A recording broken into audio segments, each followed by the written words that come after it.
sorcellerie travaille à maintenir les âmes dans les profondeurs. Frère, soeur bien-aimé, il n'y a que Dieu qui peut reconstruire convenablement ta vie. Je te prêcherai la prospérité. Je te dirai que Dieu te bénira. Je te dirai que Dieu fera des grandes choses. Mais je m'arrêterai aussi comme aujourd'hui. Je te dirai, donne ta vie à Jésus, sinon tu iras en enfer.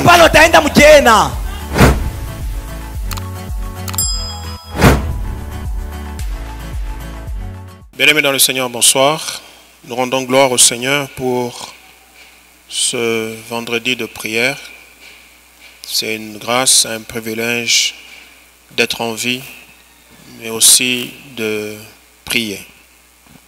Et comme tous les vendredis, nous sommes en prière, nous jeûnons.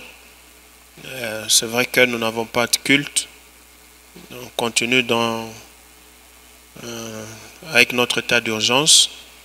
Mais ça ne nous empêche pas, nous, comme enfants de Dieu, de prier, d'avoir du temps de prier à la maison. Et ceux qui sont à Lumumbashi peuvent venir dans le temple, prier pendant 1 heure et repartir à n'importe quel moment de la journée. Mais grande est ma joie de te savoir en vie, parce que le monde est secoué, on passe par de temps difficiles, mais le Seigneur continue à nous garder, il continue à nous soutenir, il continue à nous protéger, et pour cela nous disons Alléluia, gloire à l'agneau.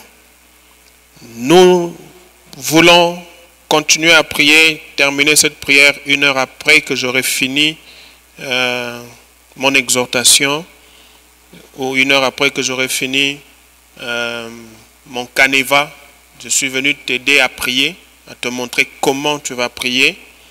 Et nous nous sommes arrêtés à la 6e déclaration que nous avons reçue dans notre église, Mireille Kassapa, de la bouche de Daddy Bernard, qui est venu en début d'année.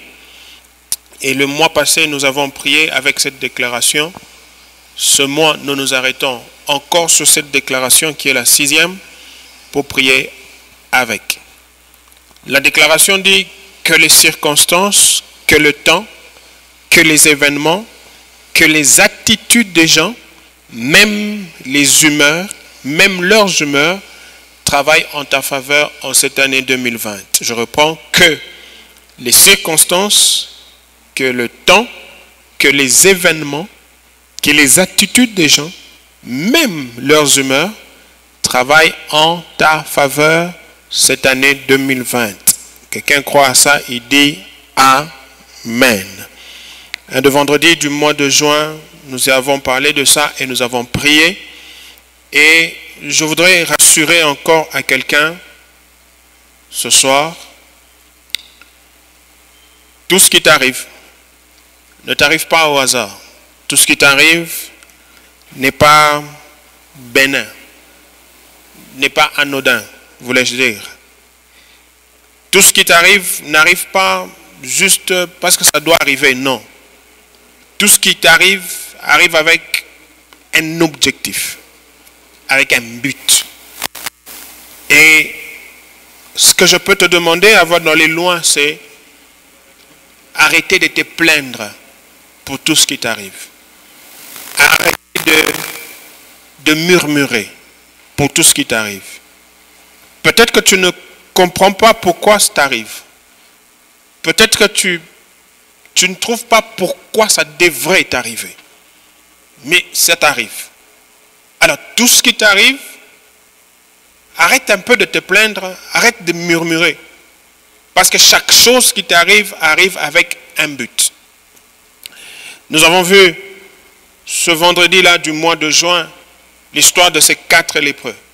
Mais aujourd'hui, nous voulons juste nous exhorter un peu sur l'histoire de Moïse. Exode chapitre 2, verset 10. Exode 2, verset 10. Je ne veux lire que ce verset et puis expliquer. Quand il eut grandi, elle amena la fille de Pharaon. Il fut pour elle comme un fils, Elle lui donna le nom de Moïse, car, dit-elle, je l'ai retiré des eaux. Mais regarde le verset 15. Pharaon apprit ce qui s'était passé et il cherchait à faire mourir Moïse. Mais Moïse s'enfuit de devant Pharaon et il se retira dans le pays de Madian où il s'arrêta près d'un puits. Nous disons que les circonstances, les temps, les événements, les attitudes des gens, même leurs humeurs, travaillent en notre faveur. Frères et sœurs bien-aimés, Moïse est né dans une période très difficile, période dangereuse pour sa vie. Beaucoup d'enfants sont morts, on les a jetés dans le fleuve. Beaucoup d'enfants comme lui, qui était né à son époque, ont perdu la vie. Il est aussi né pendant cette période-là, une période dangereuse, une période trouble, une période terrible pour son peuple. Je crois que les gens pouvaient pleurer, se lamenter, crier, mais ce qu'ils ne savaient pas, c'est que Dieu avait un plan dans ce qui arrivait. En fait, je suis venu te dire ce soir que Dieu a un plan dans ce qui est en train de t'arriver. Alléluia. Dieu a un plan dans ce qui est en train de t'arriver. Dans ce qui arrivait au peuple, et les gens pleuraient, il y avait des deuils partout, les gens se lamentaient. Dieu avait un plan. Et quel était le plan de Dieu? Le plan de Dieu, c'était de mettre le libérateur de son peuple au centre du système de Pharaon. C'est vrai. Si toi et moi, nous étions en ce temps-là, nous étions parents et que nous étions en train de perdre un enfant parce que Pharaon avait décidé de le jeter dans l'eau, nous n'allions peut-être pas comprendre ça. Nous serions peut-être déchirés. Nous serions peut-être en train de crier, en train de pleurer, sans comprendre pourquoi ça nous arriverait à nous. Mais Dieu, dans son intelligence, a permis que ça arrive parce qu'il voulait un libérateur au centre du système de Pharaon. Donc, ces événements qui arrivaient, ces choses qui étaient terribles qui arrivaient, travaillaient en faveur du peuple d'Israël. Alléluia. Quand vous vous asseyez et que vous lisez, vous vous rendez compte que si ce n'était pas arrivé ainsi, on n'aurait pas un libérateur au centre du système. Parce que frères et sœurs, Dieu a travaillé de manière à ce que Moïse, qui était libérateur, puisse d'abord connaître le système de l'Égypte, puisse maîtriser les sciences de l'Égypte, après l'utiliser pour venir détruire l'Égypte et libérer son peuple. C'est comme ça que tout ce qui est arrivé a fait que Moïse se retrouve dans la maison de Pharaon. Je me suis posé la question en méditant encore aujourd'hui. La fille de Pharaon donne le nom à cet enfant. Il lui donne le nom de Moïse, qui veut dire « je l'ai retiré des eaux ». C'est clair, ce n'est pas elle qui l'a enfanté. Cette fille, avec ses amis, quand ils voient l'enfant, ils s'écrient, c'est un enfant hébreu. Ça veut dire, ses amis, elles-mêmes, savent que c'est un hébreu. Or, ces enfants hébreux en ce temps-là étaient condamnés à mort. Mais celui-là, curieusement, on le garde.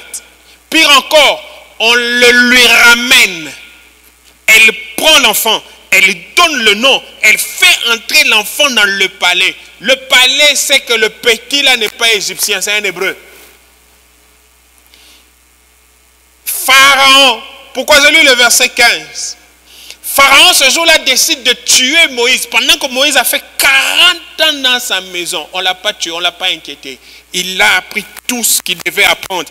Il était comme un prince. Mais ce jour-là où on apprend que Moïse a tué un Égyptien, « alors c'est comme si Pharaon se réveille, il dit, je vais le tuer.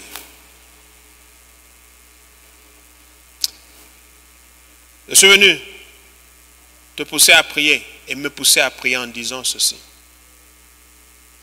Première chose, nous devons arrêter de nous plaindre. Et nous devons arrêter de murmurer. Pourquoi?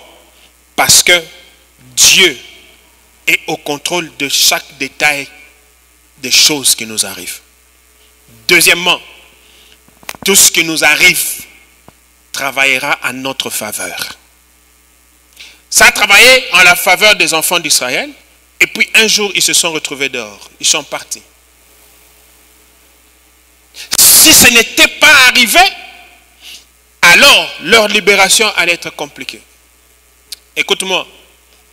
Il y a des choses que tu as apprises, tu as acquises, qu'après avoir traversé ce moment de tumulte, ce moment difficile.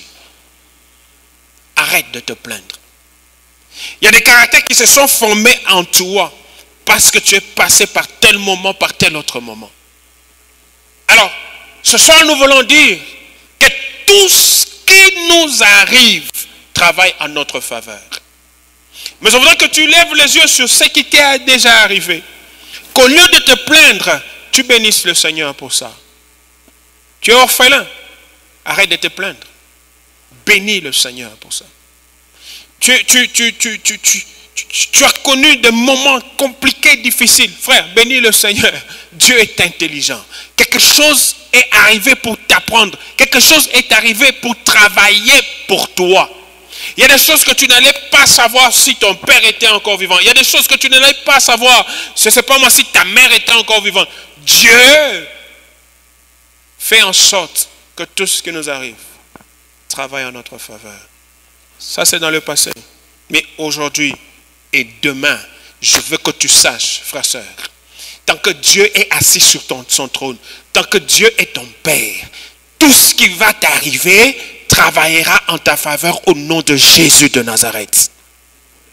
Et au courant de cette année 2020, que ce soit ce vent de maladie qui souffle, que ce soit cette crise qui souffle, je suis venu encore te dire aujourd'hui que cela va travailler en ta faveur au nom de Jésus de Nazareth. Il fallait que ça arrive pour que Moïse entre au cœur du système. Et pour que 80 ans plus tard, quand il revient, que ce soit par lui que passe la destruction de l'Égypte et la libération du peuple d'Israël. Alléluia. Et je voudrais te pousser à prier. Pas à te plaindre, mais à prier. À un moment donné, nous avons peur de l'avenir. Nous avons peur de ce qui va arriver. Nous nous posons la question, mais pourquoi, comment et tout ça. Nous sommes prêts à nous plaindre. Nous sommes prêts à nous comparer aux autres. Ce soir, je voudrais que tu arrêtes ça. Et je voudrais que tu pries. Que tu fasses encore des déclarations. Nous sommes au mois de juillet. Il nous reste encore quelques mois de cette année 2020. Rien n'est perdu. Je veux que tu pries avec moi. Je veux que tu sois en train de déclarer ce soir que tout travaille en ma faveur. Même les humeurs de gens. Ceux-là, quand ils te regardent, ils sont fâchés pour rien.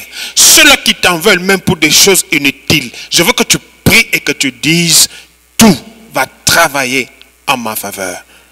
Allons-y. Prions. Père, dans le nom de Jésus, merci pour cette parole. Merci de nous rappeler encore ces choses. Merci de faire encore monter dans nos bouches cette déclaration. Je viens prier avec cet homme, cette femme qui me suit, qui me suivra. Et déclarer que tout aujourd'hui, dans ce mois de juillet, tout dans cette deuxième partie de l'année 2020, travaillera en notre faveur au nom de Jésus. Je viens encore proclamer et déclarer que même nos ennemis travailleront en notre faveur au nom de Jésus-Christ de Nazareth. Je viens proclamer et déclarer, même ceux qui se lèvent pour nous combattre, pour nous détruire, ils ne nous détruiront pas. Ils nous aideront seulement à monter au nom de Jésus de Nazareth. Je prie, oh Dieu, que dans la vie de chacun d'entre nous, et moi, et lui, et nos familles, Seigneur éternel, que toutes choses travaille en notre faveur au nom de Jésus de Nazareth. Même les humeurs, même une mauvaise humeur de quelqu'un, que cette mauvaise humeur soit une porte d'entrée, que cette mauvaise humeur soit un escalier qui me fait monter, que cette mauvaise humeur soit un ascenseur qui me fait monter au nom de Jésus de Nazareth. Merci de le faire.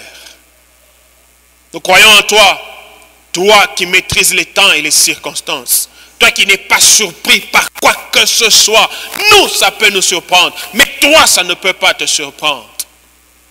Nous te faisons confiance, Père. Dans le nom de Jésus que nous avons prié, nous disons Amen. Prie de cette manière et continue à faire cette déclaration dans ta vie, dans la vie de ta maison, de ta famille, dans ton travail, dans ton business, dans ton église. Au nom de Jésus. Que Dieu te bénisse abondamment. Shalom.